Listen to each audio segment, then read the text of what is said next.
What's going on today, guys? Welcome back to another episode of Producer Hot Takes. This is episode number 3. I'm your host, Weaver Beats, and let's get into it. Paul's Stretch says, I suspect people that heavily rely on clippers to tame audio mixes and masters do so because they don't really have a proper knowledge or experience with compressors/limiters. Okay, so I think that may be the case sometimes, but a clipper doesn't do the exact same thing as compression. I mean, this isn't really a simple topic because I feel like they both have slightly different sounds to them. It depends how you're using the compression and the clipping as well too. Definitely depends on the genre as well too, because some genres you may not want to use clipping and some you may want to specifically go for that. There are definitely cases where people do not exactly know what they're doing and reach for a clipper when maybe they should go for a compressor or limiter though, so I could agree to that on some level. So Raid TV says, if reverb on bass frequencies sounds good, why fix it? The thing is that it generally almost always does not sound good, especially on the low frequencies, like below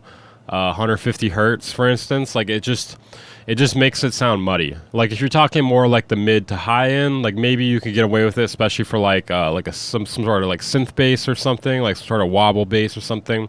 But if you're doing it to the low frequencies, it's just going to sound muddy and like shit. DJ Pharaoh says, pitching a kick drum is a waste of time. I think it kind of can be. It depends. I don't know. There's no right or wrong answer for this in my opinion. Usually when you pick a kick drum, you pick it because it sounds good with the song you're working on, unless you started with the kick drum, I guess. So pitching it may work against you sometimes. It may work for you sometimes. I generally pretty much don't do it though. I don't know. I feel like it doesn't really matter that much. It's not as like crucial as tuning your melodies or your bass, you know. Dink the Poof says gain sidechain is greater than compression sidechain. Yeah, I definitely agree in terms of like if you're doing it to clean up a mix, it's definitely a lot better. But usually when you're doing gain sidechain, at least when I use it, I'm just doing it subtly anyways. Like the length of the sidechain is not long enough for it to be super audible. So again, there's no right or wrong answer. Warner Black says most type beat creators don't even sound like what the artist would make. I have to dig deep to find one that sounds like what the artist would make. For example, Tyler the Creator beats.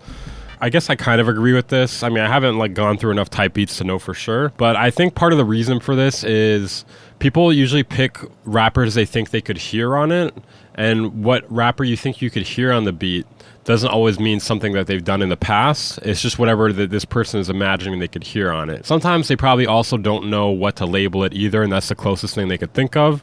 I know this because I've tried to upload some of my beats as type beats, not because I want to, but just because that's the only way to really get any sort of search traction with them on the YouTube algorithm. I have a type beat channel, by the way, guys. I'll link that in the description if you guys want to check that out. Like I have like a bunch of beats I've been meaning to upload, but I don't even know what to label them. Like I've got like 20 beats sitting, and I don't even know what to label them, even though I think they're good beats. So like, I mean, I totally understand why people would label something incorrectly. I don't know if it's intentional or if they just don't know what else to name it. But also, Tyler the Creator type beat could be, there's a lot of variety that you could see within that because he's had a lot of different eras in terms of his production and the style that he does on top of his production. I don't know. I mean, you could be imagining something different than they are as well too. Blind Cinema says, focusing too much on the mix is a waste of time. We kind of covered this in the last episode, but yeah, it definitely can be a huge waste of time. You just got to get it so it sounds good enough, maybe a little bit better than that, but there's no point in tweaking on it for months and months and months, because at a certain point, you're just wasting your time. Cube says, distortion on the master works. It works if you want it to work. I really think it depends on the genre. Some genres, you can use distortion on the master or all over the mix a lot more, like hyperpoop, you know, maybe like trap metal, some like heavier types of EDM music. You know, it really depends on the genre, in my opinion.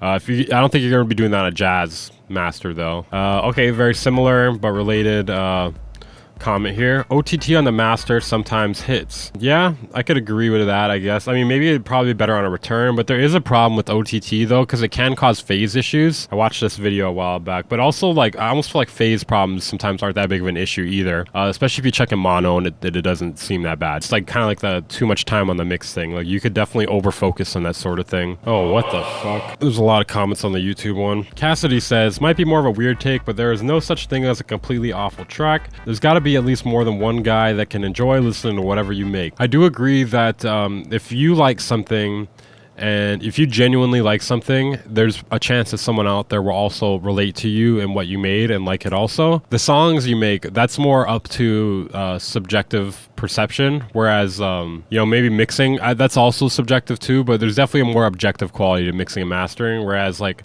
the song you make, yeah, some things can sound out of tune. Yeah, some things could be off beat. But once you get past all that, like there's, it's really up to the listener whether or not they like it, you know? And their ears. I have this theory that certain types of music require you to listen to a lot of other types of music. Like some things can be considered advanced listening, while other things are like, you know, easy listening. Like for instance, like pop music is pretty easy listening. You don't have to have heard a lot of other music in order to understand pop music. Whereas something like mathcore, that'd be extreme advanced listening in my opinion. Amplify says put a room reverb on your master so you can hear what your track will sound like when you inevitably play it in an empty room. Oof.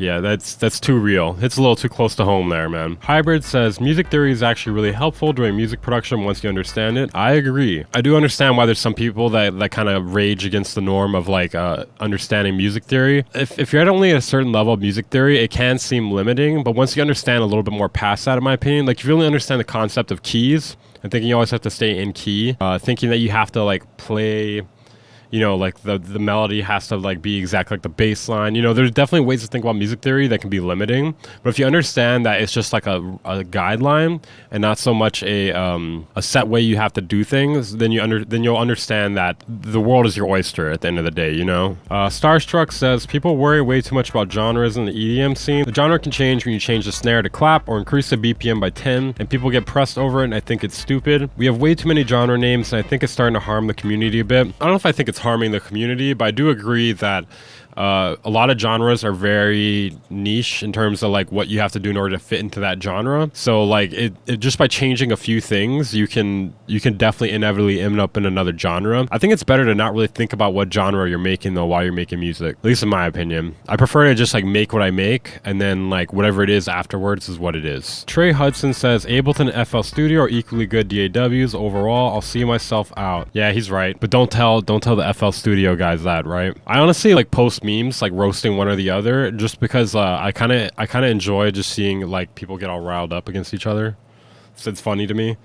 It's funny to me seeing people get mad. I don't know. I guess they call that trolling. Okay, Lethargic says, aside from creative effects, if you need to use much more than EQ and compression and get a decent sounding mix, you should probably restrict yourself to only use those two next time you start a rough mix. Alternatively, you're just dealing with bad production. These aren't particularly controversial though. Yeah, I agree. Like compression and EQ, like those two things can get you really far in a mix, like pretty much to the finish line, from the starting line to the finish line. Stereo imaging isn't like necessary. It's not gonna make or break your mix, not having stereo imaging or reverb. Like it's really just like a plus, you know. Compressor plugins that brag about having a superior compression sound in 2022 are just lying. We have compressor plugins probably in the thousands, and essentially the only thing can be improved on this point is how intuitive controls are, CPU usage, user friendly, and aesthetics. I agree with that for sure. Smelly Mala says, someone I met told me that DAW actually stands for desk bound audio weave. That is what it stands for. JSH Stuff says, not enough people care about phase cancellation in the mid/highs. I would argue it's the opposite actually. I think too many people care about that, or they care about it too deeply. Like if you just check it in mono and it doesn't seem like an issue, then like what's the big deal, you know? J Dizzo Music says, how many beats should I upload per month to be noticed on Airbit and BeatStars, and should I be making the majority of rapping beats or video background music? Lastly, is it worth paying premium memberships for our marketing boost? Honestly,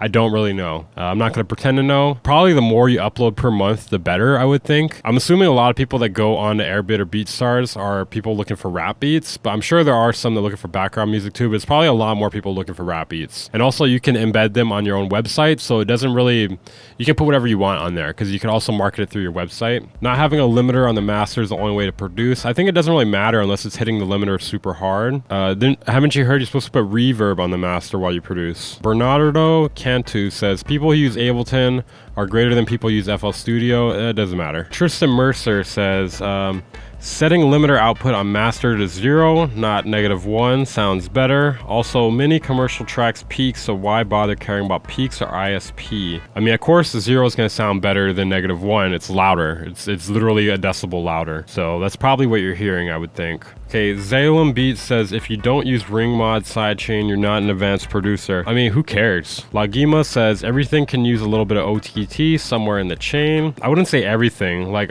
for me personally, I only put it on things that I want to stand out more in the mix. So like maybe if I want some ad-libs to stand out more in the mix, I might put it at like 10 or 20% or something. Produced by Woe Ghost says, use 808 chords for more low end. Technically, you would have more low end if you did that. He's not wrong. Jackson Zimmer says, rap beats with extensive use of piano scream, I'm God's most basic rapper from the hood. Please do something different if you haven't blown up so we can change the status quo. I do agree that pianos are kind of, especially like those 3-note piano beats. Yeah, those are lame in my opinion. No sound goodizer equals bad beat. Well, I must have only ever made bad beats then. DJ Suzanu says, FL Studio has built-in mastering. You don't need to master your beats with FL. I think he's trolling. I got trolled. I Know More Than You says, Omnisphere is just Nexus 2 for pretentious tryhards. I don't know if I'd agree with that. You can definitely do more with Omnisphere, but Omnisphere is definitely overrated in my opinion. It's not that it's bad, but it's not the greatest of all time. I've heard several people say it's the greatest of all time, and it's like, there are a lot of much better things in Omnisphere. It has some really good sounds, but it also has a lot of just okay sounds. Like, it has way too many okay sounds to be the greatest of all time, you know? Like, go scroll through, like, randomly pick different presets. Tell me how many of those are, like, genuinely good, and you would like to use them in a track and blow you away. Not many, you know? Not that there aren't any, there just aren't many. Can everybody stop using genres as verbs, says Jonathan Ryan. Yeah, I think he meant as an adjective. A verb is what you do. I'm not gonna do any trance. I'm not gonna do a line of trance. So he means like, can this thing a lo-fi? Oh, okay, I see. Never mind. It is the way he's describing it is a verb. I don't know. I don't think they're gonna stop doing that. It's Cameron Taylor says Splice isn't that good. A lot of people can upload stuff on there, so I mean, you're basically saying like thousands and thousands of producers don't make good sounds by saying that. There's lots of good sounds on there, lots of useful stuff. Am I a Splice fanboy? No, not quite. But I do think it's very useful and there's a lot of good things on there. Exit K says sidechaining is an overused production method and doesn't need to be used at all with good mixing technique. Yeah, I could definitely agree with that. I don't know. I find like sometimes I just want to use a little bit. It's not because I need to. I just think it makes it a little bit cleaner, you know? Felix says low cutting all your instruments can sound boring and too clean. Well, I would hope you're not low cutting all your instruments. Like, you would probably want to not do it to the kick and the bass, or if you do, you want to do it very sparingly. I actually disagree with this because you want things to sound clean. I mean, I do at least. I don't know, like, because if you don't cut out the lows from your synth, it might get muddy and mashed together with your bass, for instance. And why would you want that? Vale says midis are greater than loops. I mean, technically you have more flexibility with the MIDI than you do with a loop, but the thing is, like, sometimes people pick the right sounds in a loop that may have taken you a lot longer to figure out yourself, you know? But you can definitely get more creative with MIDI. I'll say that for sure. All right, that wraps it up for another episode of Music Production Hot Takes. I'm your host, Massive Hater. Make sure to follow me on Twitter or Instagram to send in your submissions for the next one. Make sure to subscribe to the channel if you haven't. Tell your friends about the channel if you have. By the way, I'm not being sarcastic right now. Please do. I'm trying to get to 20,000 subscribers by the end of the year. We're almost at 15,000 right now, so you know, we're on the way. We're on the way. It's definitely possible. Check out my Discord. Maybe consider supporting me on my Patreon. I give out exclusive content on there as well as kits. And I'll see you guys in the next video.